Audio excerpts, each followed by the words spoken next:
like your favorite radio show. Stream CBC Podcasts, CBC Music, and CBC Radio anytime, anywhere. Download the CBC Listen app. This is CBC News. At 12 o'clock, we're at +2 degrees with light rain over downtown Winnipeg. Good afternoon. I'm Matt Humphrey. A man has died after what Winnipeg police describe as a serious assault. Officers were called just after 3 this morning about an injured man in the area of Selkirk and Mackenzie. He was found outside where officers began emergency care. He was later pronounced dead in hospital. The Winnipeg Police Homicide Unit now asks anyone with information, including possible video footage, to contact investigators or Crime Stoppers.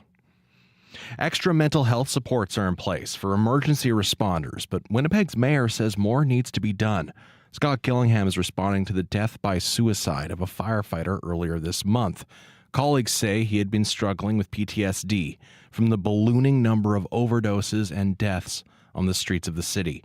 Gillingham says the city and province are working together to find solutions. The collective, we have got to work together to interrupt those cycles, get people the help that they need, so firefighters and paramedics and police are not seeing those calls as frequently. Gillingham says the current contract includes more money for mental health supports for emergency responders. Sunshine House has been running Manitoba's only mobile overdose prevention site for more than a year. The organization is releasing a report today from a third-party consulting group on how their first year of operations went. Details now from the CBC's Rosanna Hempel. The mobile overdose prevention site is run out of an RV in downtown Winnipeg. Staff there can connect people with resources and give naloxone in case anyone overdoses. What we know from the new report so far is that the space had more than 26,000 visits from October 2022 to October 2023. The first year saw 20 overdoses. Data from the report shows that makes up fewer than 0.3% of visits where people use drugs. Overall, naloxone had to be administered in 82 cases. There were 4 incidents where people were taken to hospital, and there were no deaths. Sunshine House is also part of a group of organizations looking to open the province's first supervised consumption site. The province hasn't announced yet whether it's accepted the group's proposal. Rosanna Hempel, CBC News, Winnipeg. In New York, the UN Security Council is voting this afternoon on a Palestinian request for full membership into the United Nations. And UN Secretary General Antonio Guterres is calling it an important first step toward a larger objective. The ultimate goal remains a two-state solution. Israel and Palestine living side by side in peace and security, with Jerusalem as the capital of both states, on the basis of UN resolutions, international law, and previous agreements.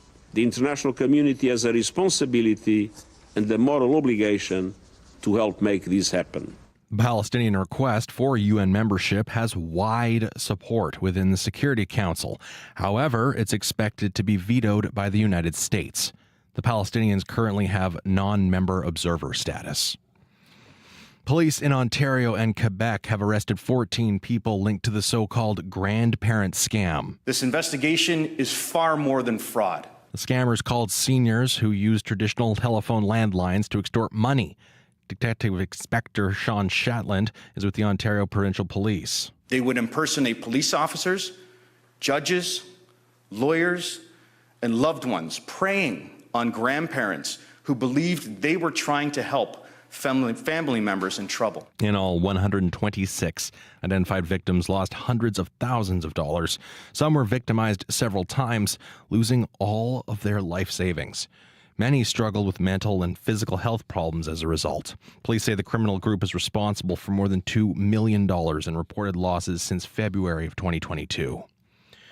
And the NHL is expected to officially approve the relocation of the Arizona Coyotes to Utah this afternoon. It has fans in Phoenix feeling much the same as Winnipeg fans when the team moved there from Winnipeg in 1996. Karen Pauls has your details. And the Arizona Coyotes in the final game in this reincarnation. Last night's win over Edmonton is likely the last game the Arizona Coyotes will play after 27 seasons in the desert. Greg Dunaway's family are some of the original season ticket holders. It feels like what it always feels to be like a Coyotes fan, which is just being kicked in the teeth, and then you try and get back up. But unfortunately for us now, there's nothing to get up for. With so many different owners and so many different rinks, there's been talk of the Coyotes moving ever since the Winnipeg Jets relocated there in 1996.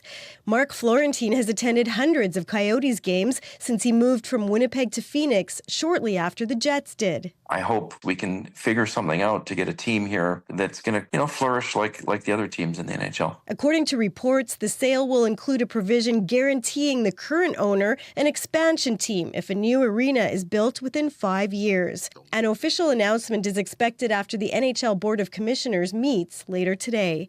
Karen Pauls, CBC News, Winnipeg. And for news anytime, head on over to cbc.ca/Manitoba or use the CBC News app. In Winnipeg today, windy with light rain and clouds, temperatures around 0. Brandon flurries and windy, a high of +2. Dauphin snow off and on, windy, a high of -1. Flin Flon snowy and windy, a high of -2. Thompson snowy and windy, a high of +1. And in Churchill, cloudy and windy and snowy, temperatures today around -7.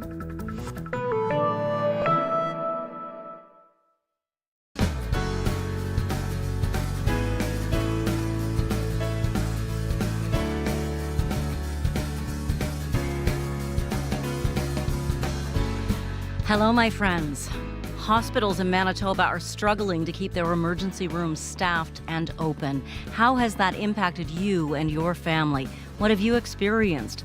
And how much do you worry about family and friends who live in rural communities? I'm Janet Stewart. This is Radio Noon.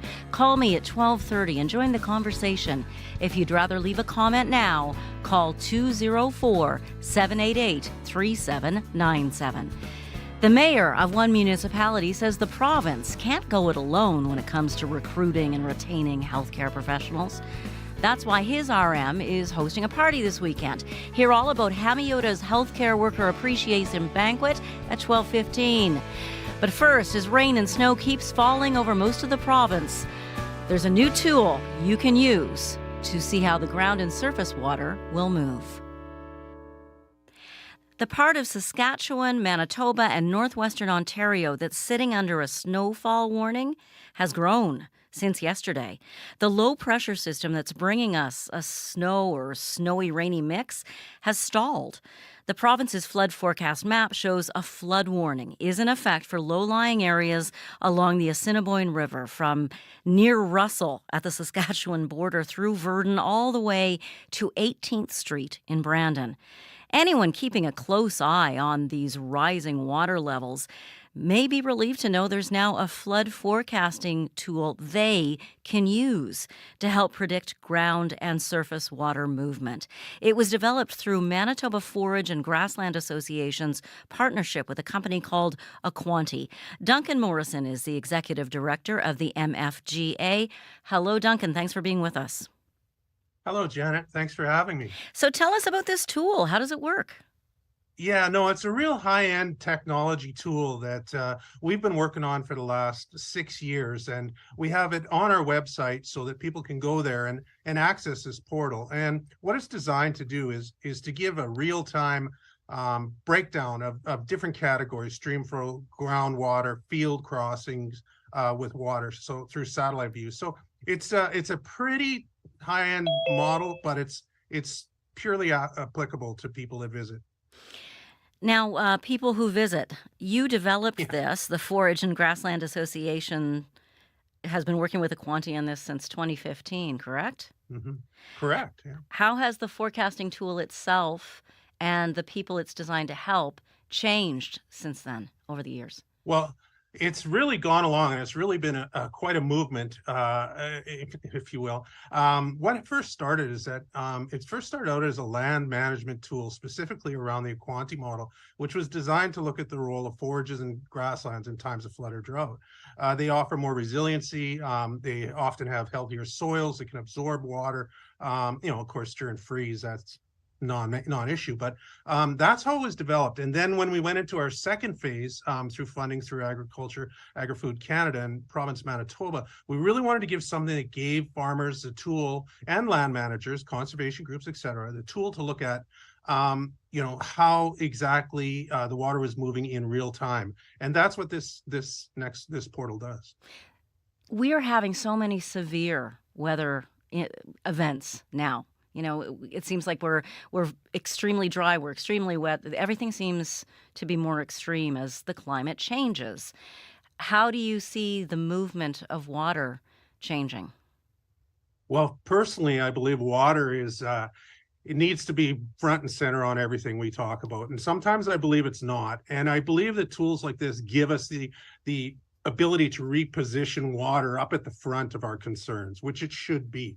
That all said, I mean, you're absolutely correct on some of the climatic impacts that we're seeing. And the other thing too is we're also seeing where areas of municipality can be really hit hard by rain and thunderstorms that really do a lot of damage in a very small area. But of course, all that water cascades out too. So it's almost like while we're having these global effects, there's a real localized footprint as well. Oh, there absolutely is. And our producers can tell you they've felt it. Our First Nations, too. Anybody who's been under an evacuation order can tell you extremes can really impact people's lives. What have you heard from people who've used the tool? It's quite a high. Most of the groups that are approaching us are watershed districts, kind of looking at it with the manager. They have farmers in their rank, so they're looking at it as kind of a team approach. We're actually in the process of moving it into some specific projects with watershed districts. But before we did that in this time of again, access water, which last week really wasn't. We weren't ringing the alarm bells like we are now. And so we wanted to make sure as a farmer-led group that this particular technology was available for those that, felt that they wanted to learn more and get a satellite view in real time. So you mentioned that it's on your website. That would be the Manitoba Forage and Grasslands Association, so mfga.net, correct? Correct. Is it Yes. free? Absolutely. Yeah, it really is. I mean, if we were to get into something around more of a land use planning thing, then we'd have to talk about a scenario, et cetera. But in this case, for people to go on and just get a real-time look at what exactly is coming downstream or upstream, or maybe, in their properties or on their fields, it's absolutely free. You just have to go to our website and it'll walk you through it. I'm just thinking about, we all remember floods of past years and those pictures of livestock on a little island of land and the poor producer trying desperately to get them to someplace safe. What a difference this could make. Yeah, and that you've hit the nail on the head exactly, Janet. I mean, that's exactly the type of thing that we're hoping that those that might be in peril are able to move their livestock, or certainly to understand what's coming their way by using this tool. Now, currently the models analyze the Pembina Valley and the Assiniboine River Basin. Are there plans to include any other parts of the province? We've had some really encouraging talks with the watershed districts. There's been talk around West Interlake watershed district. There's been talk around, around the East Interlake as well, kind of towards that Arnaz area. Maybe there may be an opportunity for them as well to be modeled and to look at, because it's really quite, when you get into the watershed, essentially where we are located, it all is going to Lake Winnipeg. And not only that, when you get into land use, and then when we get into a secondary value type thing, about maybe some of the water quality, some of the water that's coming through, and how some of these forages, grasslands, wetlands, some of these natural areas can actually help buffer maybe in times of climatic events. And we believe that the model is a great tool to showcase that great work. There's a lot of good work being done by farmers around water management. Of course, when you're in a flood, it's you're kind of at nature's whim, but there's been a lot of really good work around some of these buffering this natural areas stuff. So we really hope that the model encourages that. And you know what? I bet a lot of people listening who aren't producers and maybe don't even live near a river are going to check it out. And just that awareness of what's happening in our province, I mean, how could that help?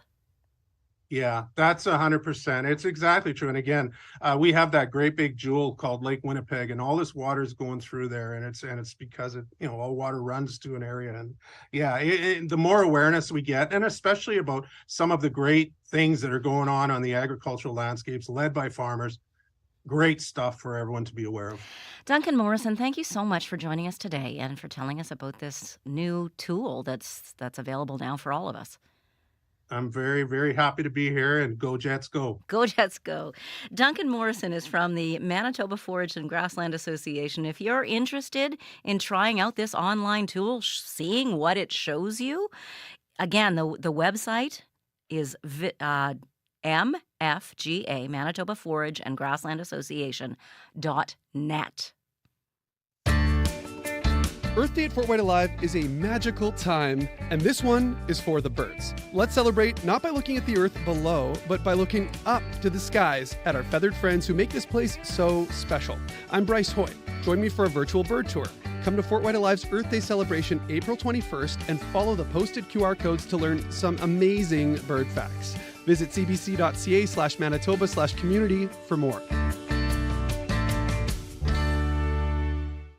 It's 12:15. You're listening to Radio Noon here on CBC Radio, 89.3 FM, 990 AM, everywhere on the CBC Listen app and on CBC Manitoba's YouTube channel. Hello to everyone watching there. Now, rural emergency rooms have been in the news a lot. They have been struggling to keep their ERs staffed and open. That is our topic today in our call-in. Give us a call. The line right now to leave messages, 788-3797, area code 204-788-3797. Join the conversation and tell us how the impact of a healthcare shortage that causes the ERs to close in Manitoba concerns you. What have your experiences been? We've got an ER doc from Neepawa joining us to talk about this. We're also going to talk to the mayor of Hamiota, who believes it's up to municipalities to also help recruit medical professionals. They're actually taking action in Hamiota to make sure that their healthcare workers, everyone involved in the sector, feels appreciated this weekend. We'll hear all about Hamiota's Healthcare Worker Appreciation Banquet next. Right now, quick look at the weather. We've got light snow falling in Barons River. In Brandon, it's cloudy. In Churchill, it's cloudy. Light snow in Dauphin. Light snow in Flin Flon. In Gillam. In Lynn Lake. In Norway House. Cloudy in most of the rest of the province. Riley Lachuk joins us after the 12:30 news to talk more about the weather headed our way.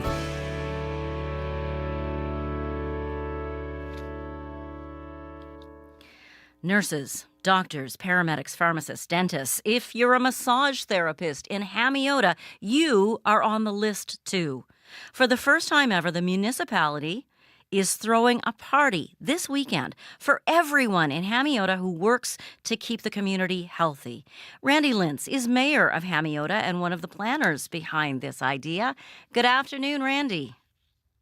Hi, Janet. How are you doing? I'm good. I should have said Mayor Lintz. Sorry to get instantly, Fine. so casual, Perfectly fine, yeah. Why throw a banquet for the people in your community who work in healthcare?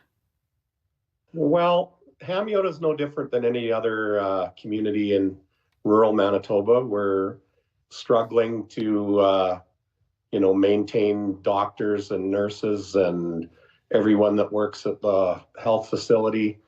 And not only is recruitment important, but retention is just as important.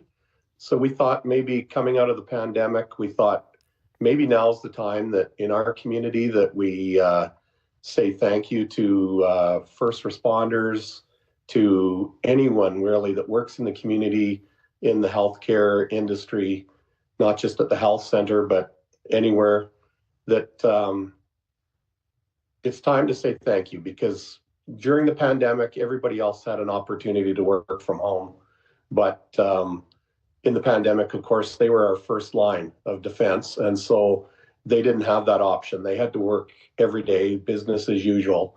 And so coming out of that, we heard, not just in our community, but in all across Manitoba, that the morale was maybe a little low in the healthcare industry.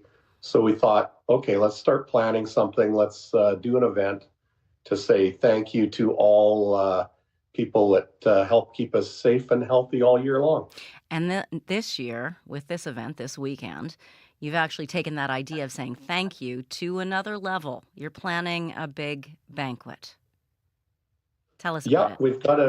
We've got a banquet planned for Saturday, and we have some entertainment after the banquet. We have Big Daddy Taz, a comedian that's very well known throughout Manitoba here, and a band coming out of Saskatoon called November Down. And so we're just hoping to put together a nice evening, invite out some of the healthcare professionals, the first responders like firefighters, have people come together and just not only for us to say thank you, but that we're fully supportive of everything that they do, and that our attitude in Hamiota is rather than, the jurisdiction used to be municipalities don't get involved in healthcare. That was always a provincial initiative. But Hamiota, we feel that, those days are past. It's time that we start working together with our RHA, with Prairie Mountain Health, with the provincial government, with Shared Health, try and work on some of the issues that we have and everybody else has in rural Manitoba. And so this weekend, not only are we recognizing the healthcare professionals within our community, but we're also wanting to recognize the fact and thank the RHA for all the help that we've done with our meetings and everything back and forth to try and work together and partner and build not only a good base for recruitment, but also a retention factor that you can bring in as many doctors as you want, but if you don't make it a nice environment in your community, they might not stay. So we're trying to go with a two-prong approach, and this weekend is just kind of culminating some of those efforts. It sounds like it's just a lovely thing to do, but realistically, the stresses on healthcare workers are so tough. How, honestly, how much of a difference do you think a community dinner can make? Anything we've heard so far from feedback on this, not from the community itself, community members, and also from the health facility, that everybody is very happy with the initiative. Everybody is very appreciative. And, we want to just show the hospital and other healthcare professionals in the community, whether it be pharmacists, physiotherapists, anybody, that we're all part of the same community. We all want to work together, and we want to just say, thank you for your efforts, and we're behind you, and we want to do anything we can to make your life better because you make ours better every day. Well, as you mentioned, many moons ago, the job description of a mayor or a reeve did not include recruiting or retaining healthcare workers. How often do you hear from your neighbors and the people in your community that it's a concern? Actually, I just fielded a call yesterday from someone to the north of us, a couple of hours drive north of us, that all communities are finding it's the same type of thing.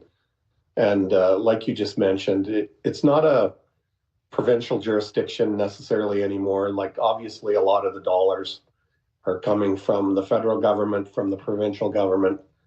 But the secret to success, I think, is everybody working together. Everybody get on the same bandwagon here, and we just got to push forward through this. And it has become a real issue, and not just in our community, but everywhere. And we're seeing everything become more regional, not just in healthcare, but in a lot of aspects of life nowadays. Everything's more regional. So we're trying to position ourselves so someday our hospital is not going to close, but rather than our hospital will become just as strong or better than it's ever been. And that's kind of the attitude we're taking. Just a moment to anyone who's listening or watching, if you ever hear a doorbell, it's because we talk to people on Zoom. And we apologize for the doorbell, but there's someone at the door. You mentioned retention. I get how making your current people, current healthcare workers feel welcomed and appreciated at an event like this would help with retention. But you also mentioned attracting new people. How could that happen? Word of mouth? Well, healthcare professionals talk to each other, just like any industry. You talk to your friends, maybe people that you went to university with, that type of thing. And so we want to not only appreciate what the people that we do have, but we think if we show a good, healthy environment here in Hamiota, that that'll lead to helping us, not just us, but helping the RHA and helping the provincial government in the recruiting aspect as well. Like, if you're in another province and you see how this community, for example, of Hamiota is behind your healthcare workers, then maybe you're looking at this a little bit more of maybe this is an attractive place to come and to work. And we're actually seeing interest from doctors from outside of our jurisdiction, whether it be doctors that are just graduating from their studies and they're looking at their first posting and they're contacting Hamiota. They're looking at this because they see that it's not just come and work at our health center, it's come and be part of our community. And so we want to foster a great atmosphere and a healthy atmosphere to have people come and work, not just in healthcare, but in any aspect of life. We're open for business, let's put it that way. Thank you so much, Mayor Lintz, for joining us today. Have a wonderful time this weekend. Thank you. Randy Appreciate Lint the time. is mayor of Hamiota.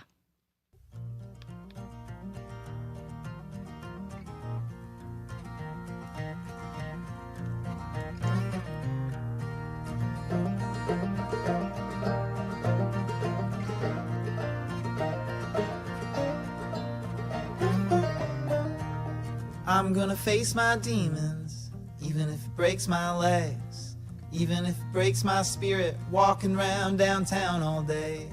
We all got our own reasons, all got bills to pay. One day, son, you'll get it straight and you won't have to walk this way.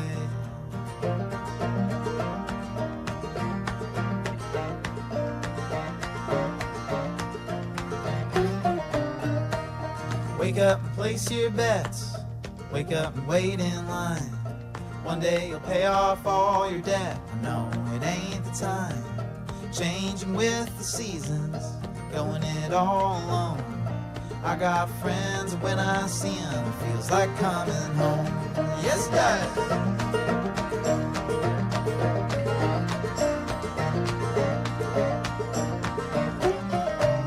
Grab a drink, come on by. Anytime you're getting high, place your bets and get in line. Even losers get to try from time to time. You'll get it right. Ain't that a sweet thought? Sweetheart, I ain't one to lie.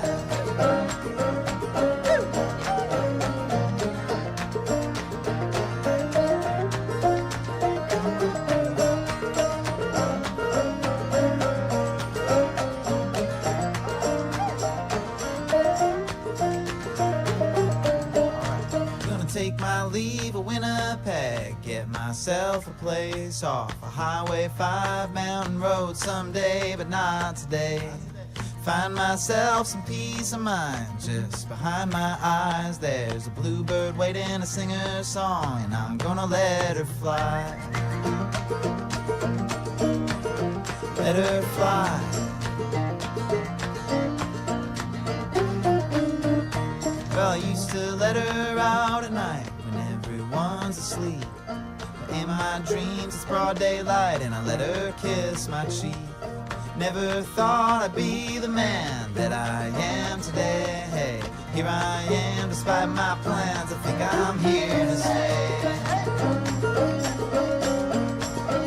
Here to stay, here to stay. That's a new track from one of the rising stars of Manitoba's indie folk scene, Golden Boy, with Here to Stay. Well, here on Radio Noon, we are here to stay, and we want to hear from you. We're about to open our phone lines, and we want to hear what you think about the ER closures in rural Manitoba. How have they impacted you and your family? The numbers to call, 204-780-0893. If you do not have a long-distance plan that lets you call Winnipeg for free, try 1-800-268-5483. An emergency room and family doctor from Neepawa joins us after the 12:30 news. This is CBC News. At 12:30, we're at +3 degrees with scattered showers over downtown Winnipeg. Good afternoon. I'm Matt Humphrey. Winnipeg's mayor says there have been improvements in mental health supports for emergency responders in the city, but admits more needs to be done. This comes after a Winnipeg firefighter died by suicide after witnessing trauma on the job every day. Colleagues say the number of overdoses and suicides they deal with daily has ballooned. Mayor Scott Gillingham says the last firefighter contract had more money for mental health supports. He also says work is ongoing with the province to help those struggling on the streets. Emergency responders often are called to treat repeatedly. The keffiyeh remains banned in the Ontario legislature. The black and white checkered scarf is worn in many Arab countries and has long been a symbol of Palestinian people. The speaker at Queen's Park prohibited its use yesterday, claiming it carries political connotations. Ithil Musa has the details. Agreed? I heard some no's. And with that, the Ontario legislature's ban on keffiyehs remains in place. Unanimous consent from MPPs was needed to overturn the Speaker's decision to prohibit the garment, which he claims at the present time serves as a political statement. Ontario NDP leader Moritz Stiles brought forth the motion to reverse his decision. The keffiyeh is a culturally significant clothing item to many in Ontario's Palestinian, Muslim, and Arab communities. The Ontario Liberal Party also called for a reversal of the ban, as did Premier Doug Ford. It's not healthy, and this would just divide the community even more. Jewish advocacy group B'nai B'rith applauded the Speaker's decision, saying the keffiyeh's, quote, innocuous origins as a cultural symbol have been corrupted by radicals. Ithil Musa, CBC News, Toronto. And today, we're seeing a report into the first year of operations for Manitoba's only mobile overdose prevention site. Sunshine House runs it out of an RV in downtown Winnipeg. Staff there can connect people with resources and administer naloxone in case anyone overdoses. The report says there were more than 26,000 visits to the site between October of 2022 and October of 2023. Of those, 7,000 visits were from people who used drugs. Naloxone was administered 82 times. People were taken to hospital 4 times, but there were no deaths. Sunshine House says the report highlights how mobile overdose prevention sites can save lives. And for news anytime, head on over to our website, cbc.ca/Manitoba, or use the CBC News app. Thank you very much, Matt Humphrey. Matt Humphrey there Back at our soon. CBC News desk. Right, Matt? Are you still there? I think I am. Am I here? You're still there, Yeah, Matt. there. See, Matt's in a different room. We need to get Matt to come in. I'll come and into the room. Come into the room, and then Tomorrow we will talk I'll be over in each the other. room. That would be nice. I was trying to help you fill those last few seconds. Thank you. Yeah, but it wasn't. My I mic don't was know. Was off. it helpful? It's always helpful. Oh, really? You're very helpful. Aw, thanks, How you doing? Matt. I'm having a great time. Yeah, it's fun, right? Riley's here now. Hi, Riley. Matt just said hi, Riley. Riley doesn't have his headphones on, so he didn't hear you. Riley Lechuk. Bye, Matt. Bye bye. Riley Lechuk, here covering weather on a day when we still have a snowfall warning in effect for much of the province. Yes, I will remind all that are listening that it was 2 years ago this week that we saw a big blizzard in Manitoba, that huge blizzard that shut down the Trans-Canada Highway for a couple days. Oh, yeah. I remember that because I was out covering it in Brandon. Yes. And yeah. We often did things like that. The worst thing you can do to a reporter in Winnipeg is say, you're going to Headingley. You're going to Headingley, yeah. You're going to be out there in the wind all day. But Brandon's awfully windy. Well, how is it in Brandon today? So we are looking at generally across southern Manitoba, Janet, including Brandon and Winnipeg, sort of these scattered flurries on and off. A lot of this not kind of melting on contact, so not really hitting the ground. But yes, we have seen a little bit of snow. I know my walk-in did have a little bit of snow through the morning this morning. We do have a snowfall warning still in place for Thompson, Norway House, through Gillam, the Island Lake region, Shamattawa, Flin Flon, and the Pas. An additional generally 5 to 10 centimeters across northern Manitoba today. Most of that Thompson and east. Another 5 centimeters tonight, kind of Gillam and east. So we are starting to see snow tapering off. Yes, we do have some scattered flurries through southern Manitoba as well, even at this hour. Some of this is falling as rain, but there has been a few wet flurries mixed in with some of this through, especially the Red River Valley, through the last couple of hours. That will continue as we get through into the afternoon hours today, into the early evening. We are expecting scattered showers, scattered flurries as the temperatures kind of drop off. And as we get below freezing tonight, we are looking at more certainty in terms of some scattered flurries or some periods of light snow into the morning hours on Friday. That does start to taper off a bit as we get through the afternoon, but still a chance through Friday afternoon that we could see a few flurries. And then very quickly, we see skies clearing out. So by 6, 7 a.m. on Saturday, we're looking at bright sunshine returning to most of Manitoba. The far north looking at a few clouds, but yes, by and large, we are looking at high pressure setting in and really clearing out our skies quite quickly as we get through the day on Saturday. Sunday also looking like quite a sunny day, as is the day on Monday. So yes, in terms of accumulations, we are looking at over the next 48 hours, another 5 to 10 centimeters of snow in northern Manitoba, couple millimeters of rain or some wet precipitation in the south. And as we head into the day today, we are going to see temperatures dropping. So where we are at now is kind of our highs for today. By the time we reach the 4 o'clock hour, we're looking at temperatures dropping a bit toward the freezing mark. And then overnight tonight, really dropping down to about -3, -4 across southern Manitoba and to about -12, -13 in parts of the north. And then we rebound very quickly after that. So we're looking at 1 degree for tomorrow, 8 for Saturday, and 12s and 13s as we head into early next week, Janet. Riley, thank you so much for this. No problem. Riley Lachuk keeps an eye on all the weather for you. He reports back at 3 o'clock, between 3 and 6 during Up to Speed to talk to Faith Fundal and keep you updated. As well, he's on CBC Winnipeg News, which airs on television at 6, but anytime after 7, you can watch it on CBC Manitoba's YouTube page. You can even watch it live streamed there. So there, you can get your news whenever you want it.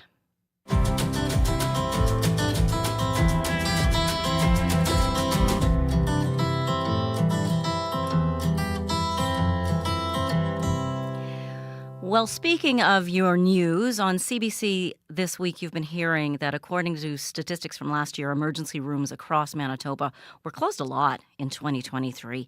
Some were for a few weeks. Other closures lasted for weeks. 4 ERs closed their doors indefinitely last year. If you add it all up, and we did, Manitoba ERs were closed for 80,000 hours. The problem? Lack of staffing. It is a big problem when we want to hear how it's impacted you. Give us a call. The lines are open now. 204-780-0893. 204-780-0893. If you're a healthcare worker or a retired healthcare worker, we want to hear from you. What have you seen? What have you experienced? If you've been in an ER recently, you've got a story to share, give us a call. 204-780-0893. Now, if you don't have a free to Winnipeg call plan on your phone, we don't want you to get billed with long distance. You call toll free 1-800-268-5483.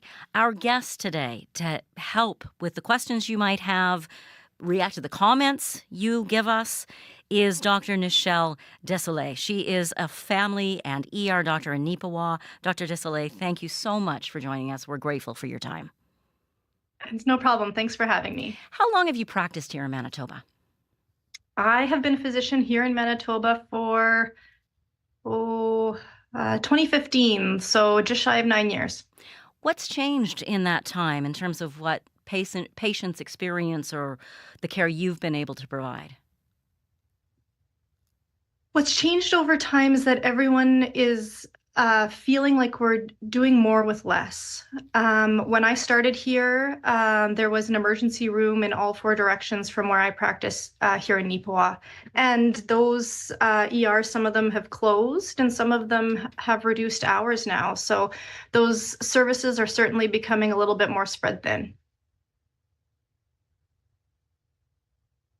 I'm sorry about the quiet there. I was moving the phone so that when we get callers, I can hit the number and have them join. A little more spread thin. You also are on the board for Doctors Manitoba. So burnout, retaining healthcare workers is such a concern. What do you hear from your colleagues? What I hear from my colleagues is the distress of being asked to do more with less. I'm a rural family doctor. We work in multidisciplinary teams. I have nursing colleagues whose responsibilities have increased substantially when 2 or 3 positions get merged into one. And yet I don't think they're being given the additional supports and resources to do that work. I have physician colleagues who are being challenged on the number of hours that they work and the number of patients that they see in clinic. Meanwhile, those physicians are spending substantial amounts of time with the administrative duties of running a clinic. Most family practice clinics are run by physicians as a business. So we need time to do that business work in, hiring and maintaining employees. There's a couple of things you've mentioned. Sorry to interrupt there. You say that some of the doctors are being challenged on the hours they've worked. How do you mean? People are always looking for ways to get doctors to see more patients, right? And we want to see more patients too. So it can be something as formal as an employer auditing to see how much, I guess if we were lawyers, we would call it billable hours. But it might be something as casual and insidious as, running into a patient in the grocery store and being asked, oh, it must be nice to have a day off. And, maybe you're just grabbing groceries before grabbing a nap before your night shift.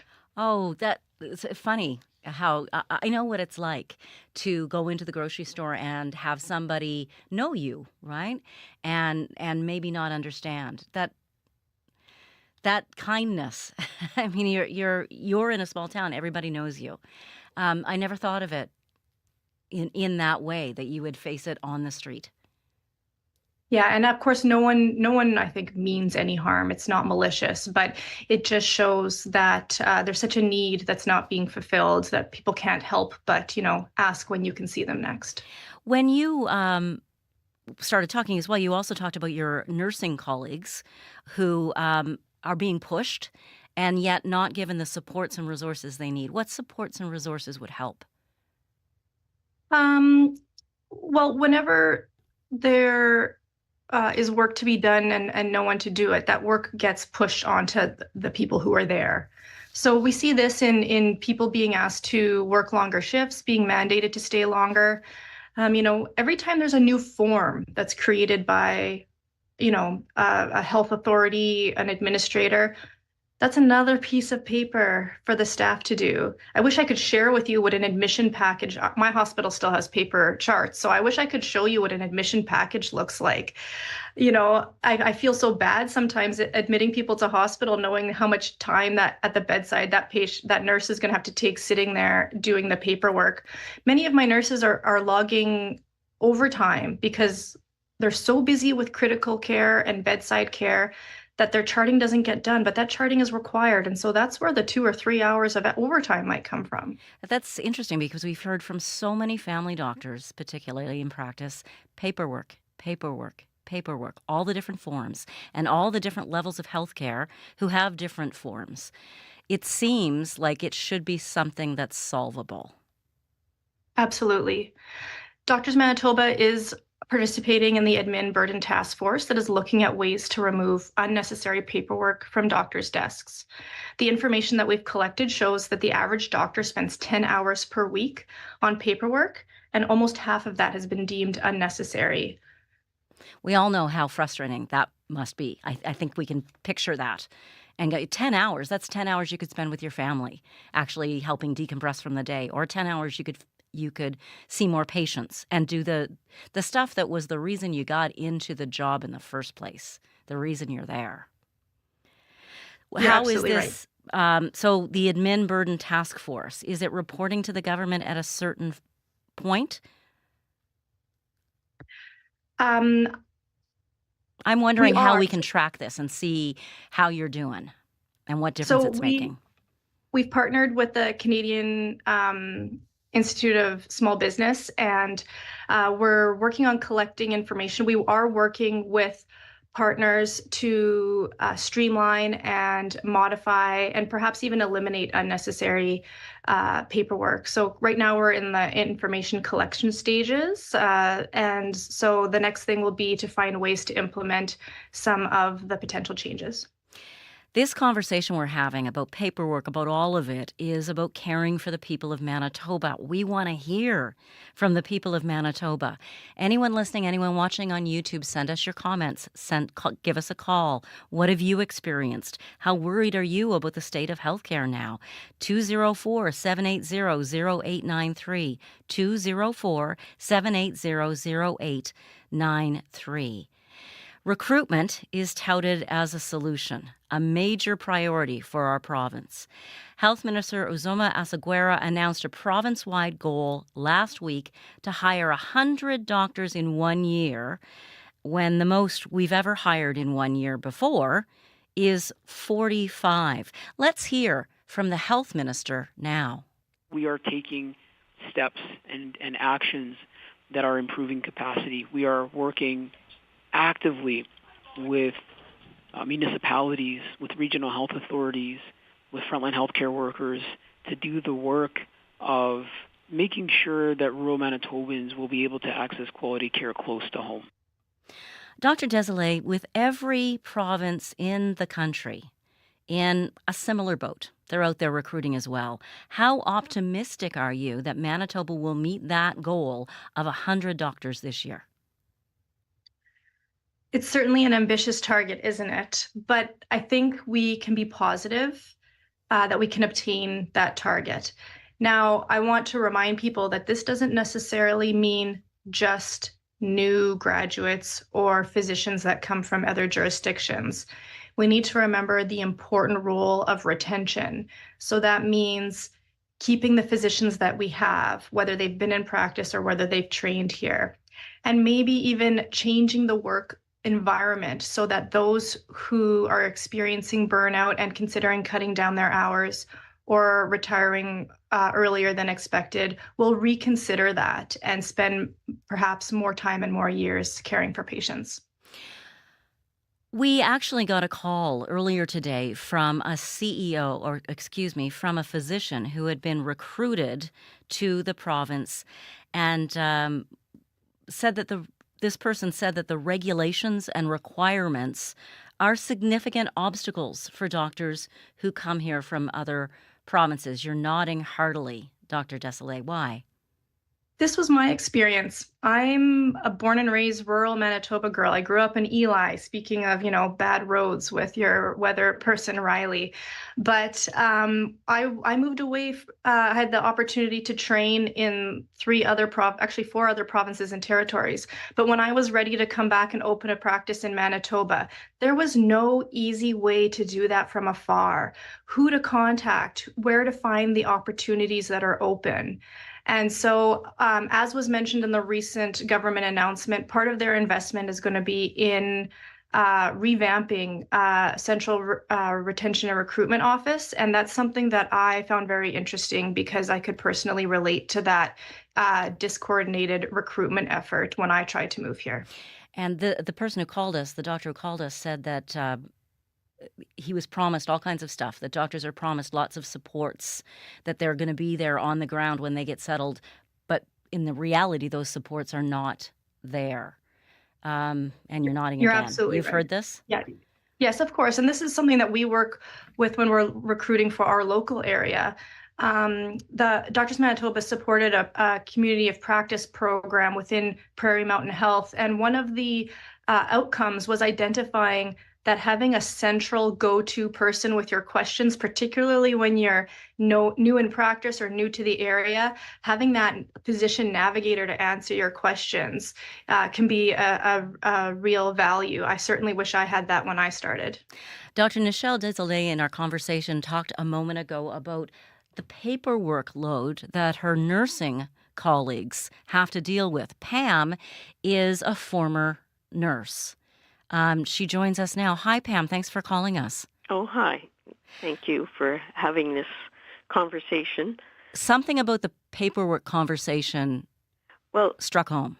Yes, because nurses really keep track of the care of the patient throughout their shifts, an 8-hour, 12-hour, and they have to record that. It's, they have to do that. And every time something goes wrong in an area of nursing or medicine, the nurses seem to be the people that have to keep track of that. And they add forms. So if somebody has a fall, they add a form and it doesn't prevent the falls. It just adds more work. And we used to have unit clerks, even on small areas, and unit clerks used to do a lot of this paperwork, or at least assist the nurses in the paperwork. And I found in smaller places, like where I live, and I've had a long-term care. My husband was in long-term care for 5 years. It was amazing how many nurse hours are spent answering phones. They now, in small places, they have no security, so they lock the doors, and it's the nurses and care aides that are going to open the doors. I think if you timed just the amount of time it takes for them to talk on the phone and to answer doors, it would be incredible how much time they're taking away from the patients or the residents. That's just... A unit clerk. Yes, and they still have some unit clerks in places, and they are very valuable. We used to think that the unit clerk actually ran the unit. I mean, they know everything about what's going on. They answer the phones. They can field questions. They can help patients, loved ones, find whoever they need to talk to, and it's a very valuable position. I can imagine. They are more economical than the nurses spending all the time.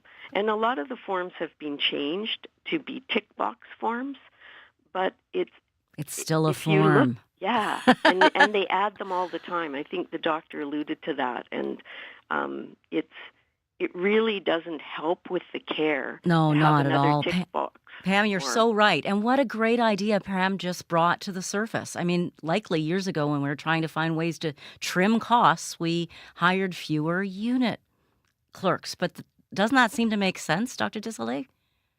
Absolutely. In fact, I'm wondering if Pam is from near where I am, because if I think of our unit clerk today and how many times she's already, what time are we here? 1 p.m. She's already helped me out so many times. This is a very valuable resource. Not everything needs to be done by a doctor or a nurse. Like I said, when there's a shortage and then the work gets piled onto the people who are already there, we need to look at other ways that we can work together and make sure that everyone's working at the top of their scope, which might need support staff like a unit clerk to field those phone calls.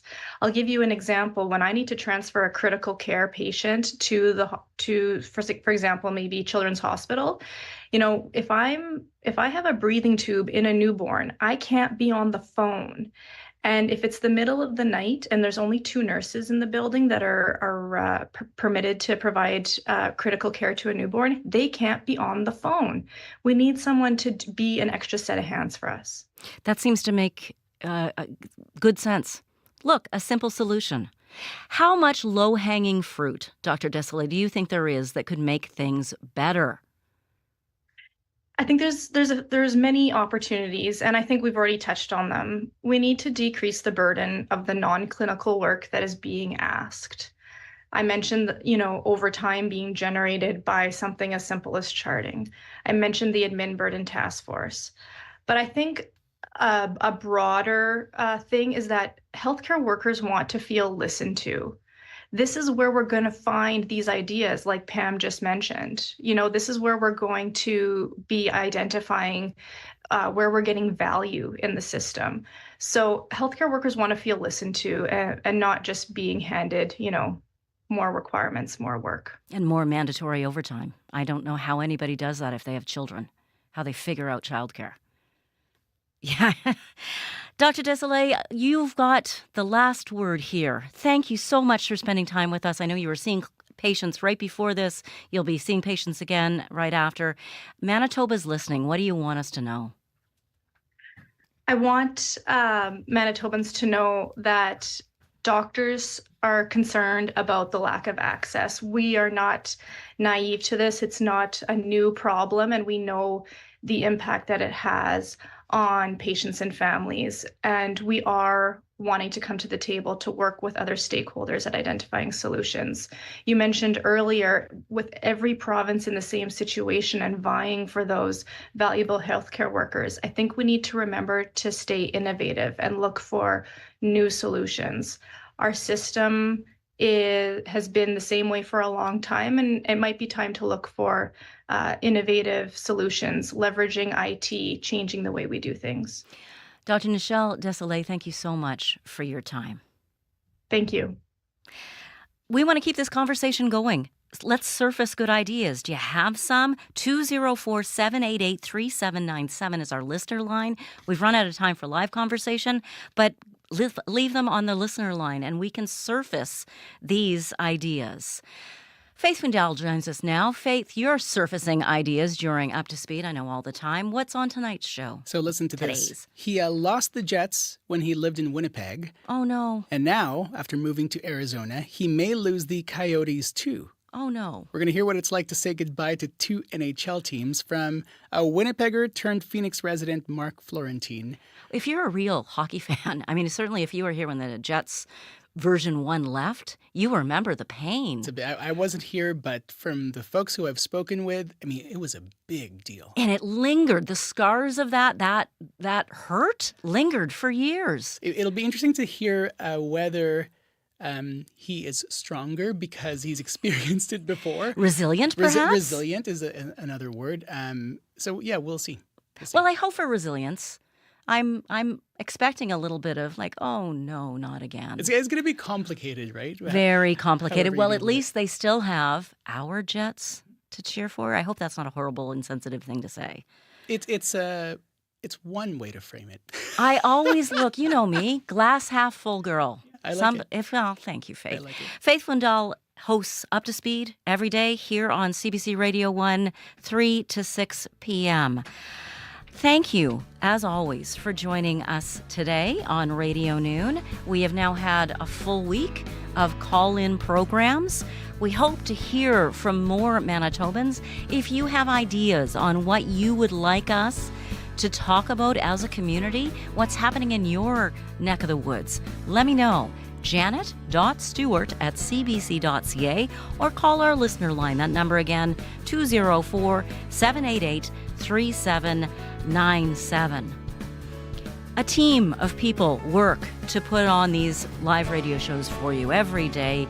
Thank you to that team. Thank you, Matt Humphrey, Riley Laychuk.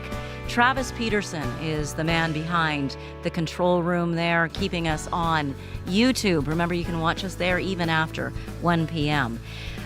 Thank you, Dylan. Thank you, Dylan Longhurst, who is playing the music for us now and just waved to me. He's the person who brings up the microphones and makes everything work perfectly technically. Wendy Parker is my partner in all of this as we try to figure out how to do it. She tries to keep me on track. So thank you, Wendy, for all your work and wisdom. Nellie Gonzalez is our show producer. The senior producer of audio is Leif Larson. You are listening to CBC Radio 1. We'll be back tomorrow to talk about cleaning. It's spring. Are you cleaning? And does clutter stress you out? We've got some ideas on that too. Join us tomorrow. Coming up next on CBC Radio 1, Quirks and Quarks. Have a great day.